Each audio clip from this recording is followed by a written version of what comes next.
Welcome sa Lantaw TV at i-review natin itong foldable storage cabinet na mabibili natin sa Shopee at Lazada.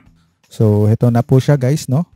Yung kanyang bigat nasa 10.25 kilograms. So medyo malaki siya guys, no?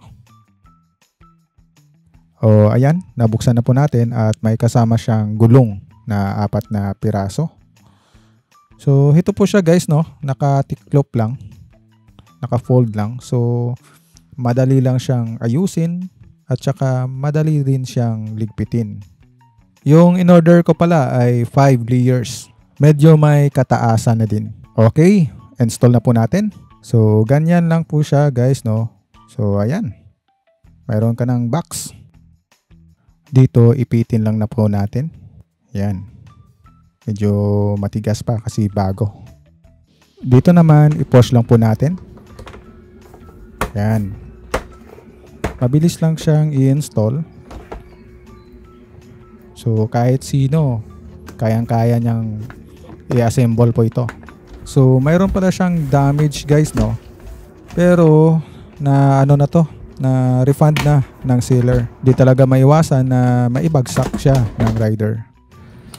So ayan guys, okay na yung ating first layer. So ganun din yung instruction, no? Yung pinakita ko sa inyo hanggang 5th layer. So dapat yan intact, no?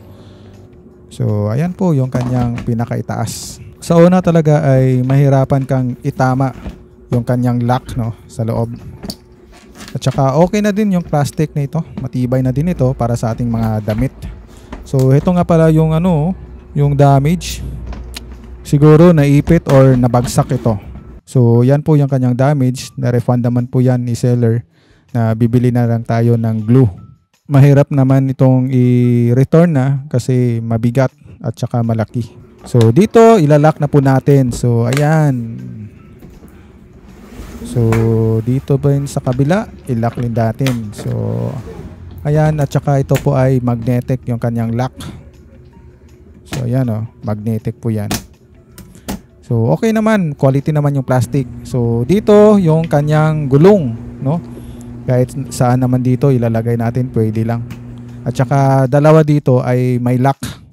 Dapat i-check din natin yung may ganito. Hindi po siya intact, so i-press lang po natin. Yan, pumasok na. Ito po yung kanyang lock. Kabilaan po ito para hindi siya tatakbo at ligtas yung ating cabinet. So sa mga gustong mag-order ay ilalagay ko na lang yung product link kung saan ko siya nabili sa ating description or sa ating comment. So maraming salamat po sa inyong panonood dito sa Lantaw TV at i-click lamang po ang subscribe para sa mga bagong videos natin.